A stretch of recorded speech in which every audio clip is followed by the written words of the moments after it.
So if you've already conquered your clothes, you've definitely won the first battle. But the real war for a tidy home, that's won in the mind. In this explainer, we are tackling the really tough categories, the books, the papers, and all those miscellaneous items that we cling to. And it's not because they spark joy, but because of things like obligation, aspiration, and just plain habit.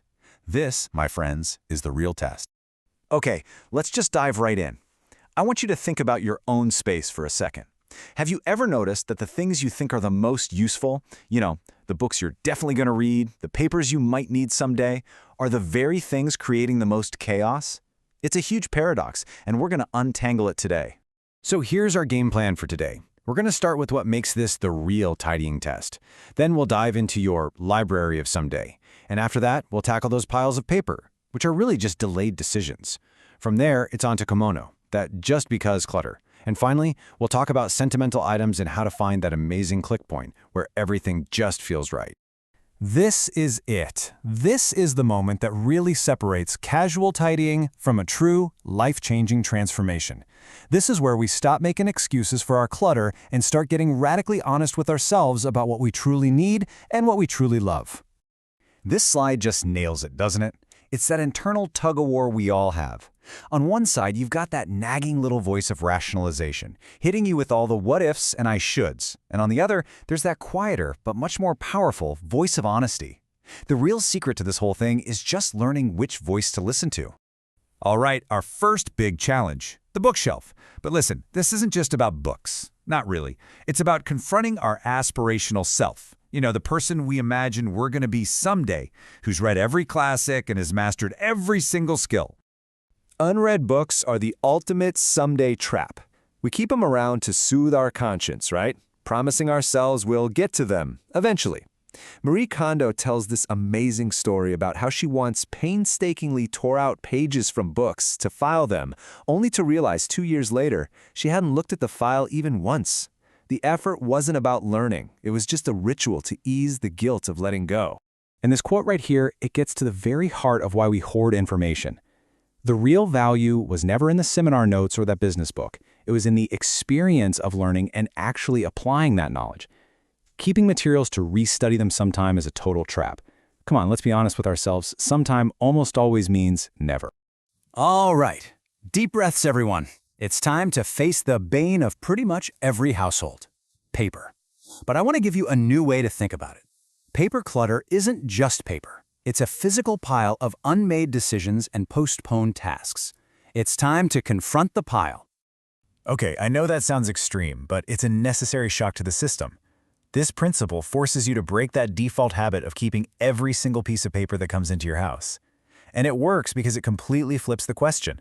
You go from asking, what should I throw away, to, is there any possible reason I should keep this? The truth is, most papers do their job the second you read them. They are never going to spark joy, so why are we letting them take up our space? And the solution is so much simpler than you'd think. You do not need some complicated color-coded filing system. All you really need are 3 folders. One for things that need your attention right now, and your goal is to keep this folder empty. A second one for super important documents like contracts and leases, and a third for other papers you actually use frequently. Everything else, it can go. Seriously. So now that we've tackled our delayed decisions, let's move on to the clutter that piles up from our unconscious habits. Just like papers represent procrastination, our next category, kimono, represents that endless stream of stuff we get without even thinking about it. You know what I'm talking about. All those miscellaneous odds and ends that just quietly fill up our drawers and cupboards. Kimono. It's this perfect Japanese term for all the clutter we collect just because. Think about it. Spare change, dead batteries, those mystery cords that you have no idea what they go to, free pens, cosmetic samples. None of this stuff sparks joy. It just exists, taking up physical space and, honestly, mental space, too. And to really get how absurd this unconscious accumulation can get, let's look at some of the wilder examples from the source material. You ready for this?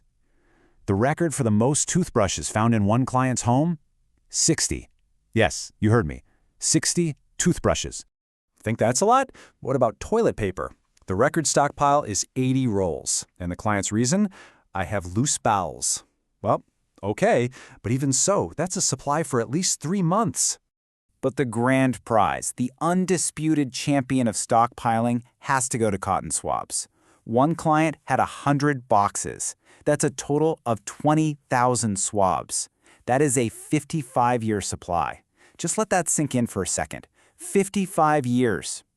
And here is the craziest part, the big paradox. Even with these massive stockpiles, these clients lived in constant anxiety about running out. And psychologically, it actually makes sense. The more stuff you own, the more your brain has to manage. It's a cognitive load. It's the burden of ownership. Real security isn't about having a warehouse in your bathroom. It's about trusting that you can handle things as they come up. Now, what do we do about those gifts we keep purely out of guilt? That weird sculpture from your aunt. The scarf that's just not your style. Here is a totally liberating idea. A gift's true purpose is fulfilled the moment it is received. It's a vehicle for an emotion, not a lifelong obligation. So you acknowledge the love behind it, you thank it for its service, and then you can feel totally free to let it go. And now we've arrived at the final confrontation. This is the last and, for most of us, the most challenging category: sentimental items. Mementos, old letters, photos. This is way more than just tidying. This is about actively engaging with your past so you can decide who you want to be right now. You know, it is so tempting to just avoid this category altogether. One client thought she had this brilliant idea. She boxed up all her keepsakes and just sent them to her parents' house. But she didn't solve the problem, did she? She just outsourced it. She trapped her past in her mother's present, and it kept them both from moving forward. These things can become identity traps, anchoring us to who we used to be. And this is exactly why you can't skip this step, as hard as it is. By physically handling each item, by acknowledging the memory, you're not discarding your past, you're processing it. The goal is not to forget. Your truly precious memories, they're already a part of you. The goal is to let go of the physical weight that holds you back. I really want you to let this powerful idea guide you. Your home should not be a museum for the person you were. It should be the launchpad for the person you are becoming. That's the principle. That should be what informs every single decision you make about your sentimental things. So, after confronting our aspirational selves, our delayed decisions, and the emotional weight of our past, what's the reward for all this work? Well, it is so much more than just a clean room. It's this profound internal shift, a feeling of things being just right.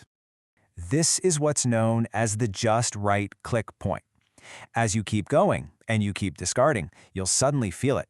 It's like this internal click that says, okay, this is enough. This feels right. It's not a number. It's not a rule someone gives you. It is a deep, personal sense of contentment that you discover all by yourself. You see, by clearing away all the rationalizations, the delayed decisions, and the weight of the past, you create so much more than just physical space. You create mental and emotional space. So, the ultimate question really isn't about what you've discarded. It's about what you've just made room for. What new passion, what new relationship, or what new version of yourself will you invite into your life now?